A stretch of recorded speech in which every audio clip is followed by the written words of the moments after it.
What happens when a courtroom observation escapes the courtroom? When a passing judicial remark is stripped of context, weaponized by algorithms, and transformed into mass digital spectacle.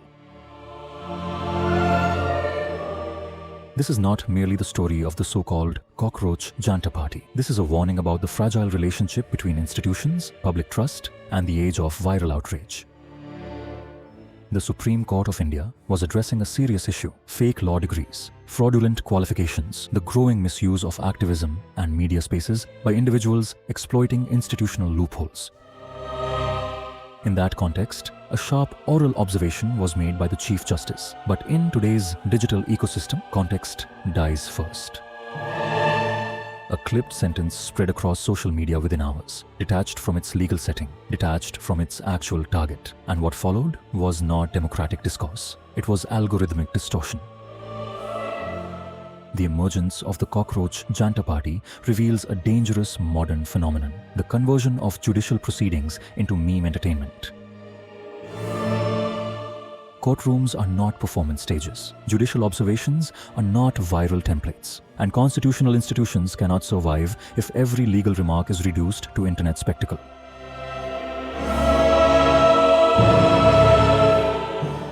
Because when the judiciary loses moral authority in public perception, the damage is not limited to judges. The damage reaches the very foundation of constitutional order.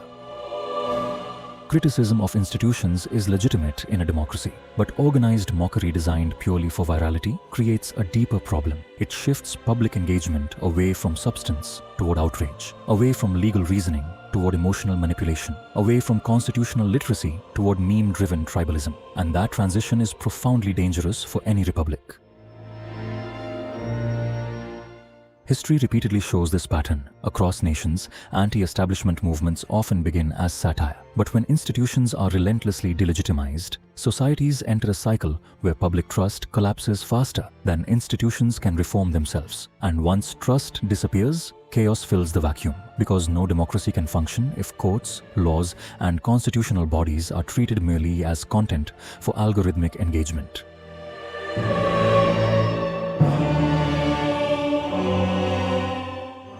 At the same time, the judiciary's restraint in refusing to overreact was equally important. The Supreme Court understood something critical: institutions must never appear insecure before provocation. A constitutional court derives strength not from emotional retaliation, but from composure, restraint, and legal maturity.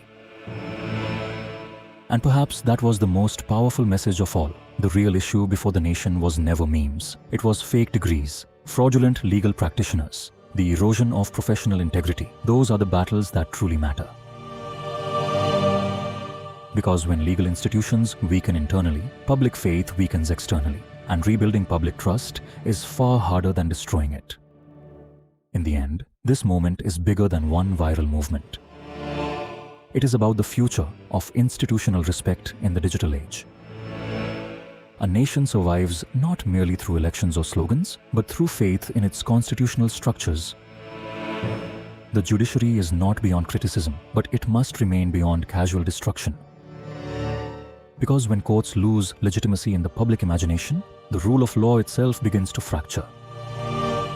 And history shows, once that fracture begins, nations pay a very heavy price.